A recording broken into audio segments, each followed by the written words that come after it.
Welcome everyone back to another NXT review, and of course it is TakeOver New Orleans, right here on Smacked Up Wrestling Live. I'm Will Dillon, and of course last night was no exception to the rules of the format that is NXT TakeOvers, blowing away everybody and stealing the shows. We knew last night was going to be something special.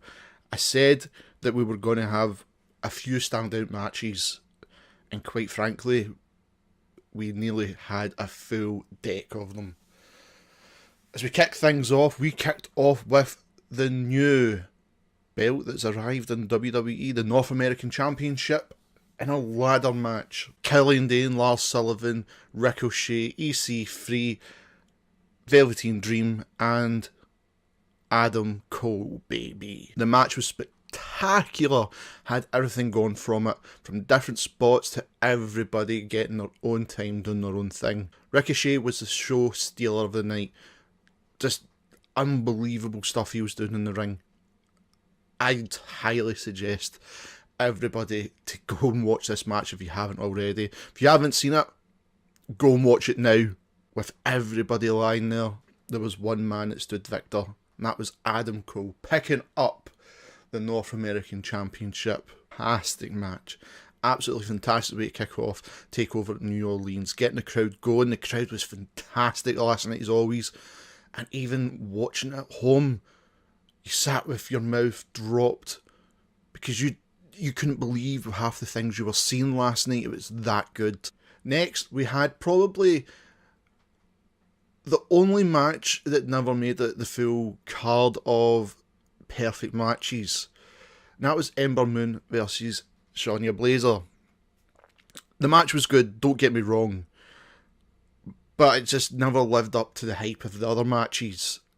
Now, Ember Moon title reign over the course of NXT has been pretty poor, and it's not her fault. It's been booked that way. She's looked very weak throughout it, with Shayna Baszler looking a lot better in many ways. She knows how to play a perfect heel, attacking other wrestlers, stuff like that. She knows what she's doing.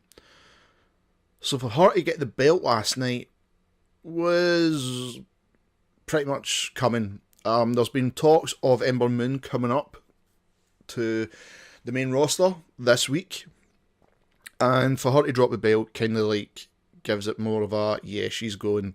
Her title run was quite forgettable, and it's really sad to me saying that. I don't like saying that about wrestlers that do have very good potential, but it's just the way it was booked.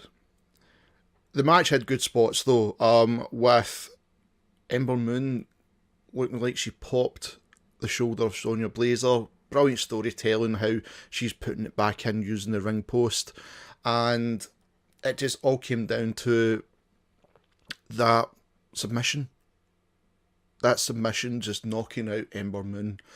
It was kind of forgettable, that was the thing. It wasn't spectacular. It did do what it had to do, and it did have nice spots in it, but when you look at the rest of that night, I'm sitting here and I'm trying to think of positive things, and I can only come up with the shoulder pop. It was very forgettable. But Shayna Baszler is the new NXT Women's Champion. I think we will see Ember Moon in the roster. I think you could see her probably going to Raw. If Asuka wins at WrestleMania tonight, it would make more sense for her to go to Raw, because you've lost a major star power on Asuka. Next up, we had the Dusty Rhodes Tag Team Classic with the tag team titles on the line as well, with AOP, Roderick Strong and Pete Dunne, and of course the Undisputed Era members Adam Cole and Kyle O'Reilly.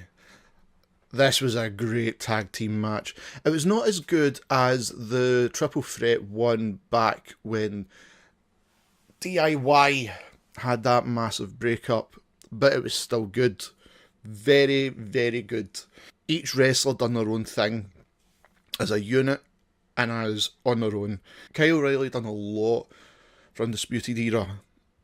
Of course, Adam Cole took a massive beating in that ladder match. I'm not going to lie, he took a massive beating. And if you're an ROH fan of 2011, I think everyone's seen this one coming.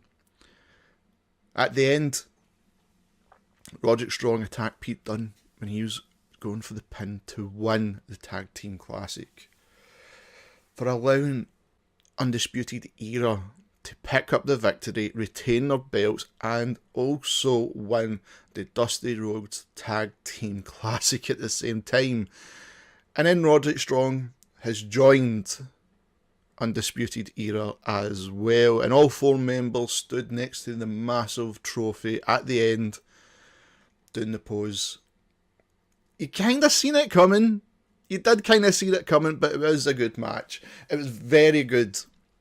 It wasn't the show stealer I thought it was going to be, but it was very damn close. Very, very damn close. Next up, we had the NXT title with Aleister Black and Almas, and this one was really good as well. Both competitors doing amazing stuff in the ring, including Vega getting involved as well, trying to keep Aleister Black from winning that title. Spots were flying everywhere. Everywhere they tried to do different spots, and it was brilliant to watch, with Aleister Black picking up the victory and becoming the new NXT champion. Almas, I think, is going to be coming up. I think he'll end up going to SmackDown, and that's my honest opinion. I think you can actually see that happening. But to have Aleister Black as a new champion, new face of the NXT roster, and also a face champion. But interesting to see how Drew McIntyre is going to come back, if he's going to come back as a heel, which I wouldn't mind. Drew always plays an amazing heel, done an amazing job with his run in ICW and of course TNA. And then the closing match, and oh my god, moments of the night. The show stealer, Johnny Gargano, Johnny Wrestling, fighting to stay in NXT versus Tommaso Ciampa. This match had everything. Storytelling, making you invest, believe that they two genuinely hate each other, and this is what it came down to. From table spots to pulling back the mat to reveal the concrete floor, to using a poor guy's crutches that had to get taken away and he never got them back. Of course it's a plan, but still they went through everything to make you believe the hatred of each other. This match was fantastic. One of the greatest matches I've seen in the last 5 years. It is up there. It is definitely up there. These guys didn't hold back to make you believe. Their faces were swollen. Tommaso looks like he's having a black eye close over at the end on his right side of the face. And it all came down to the knee brace winning that match. The knee brace that has kept Tommaso Ciampa out of action for nearly a year. With the roll up, try to swing for Johnny Wrestling. And Johnny Wrestling even also feeling sorry for him near the end. But you never trust Tommaso Ciampa, where he used it as a weapon, but Johnny Wrestling ducked out the way to lock him in a submission using that knee brace across his face, and Tommaso Ciampa tapped instantly and securing Johnny Wrestling, Johnny Gargano, back in NXT. Absolutely fantastic night. That was the show stealer. Absolutely fantastic night of wrestling. I couldn't believe what I watched. WrestleMania has got a tough act to follow, really does, but NXT done an amazing job last night. I can't wait to see what's going to happen on Wednesday, and you can find out what's going to happen right here. I'll be back for Smacked Up Wrestling's WrestleMania results. You can catch that Monday. Wrestling fans, we have a massive, massive weekend, and it just got brilliant. TakeOver's done. Hall of Fame's done. Now it's the granddaddy of them all. WrestleMania tonight. I cannot wait, wrestling fans. I will catch you after.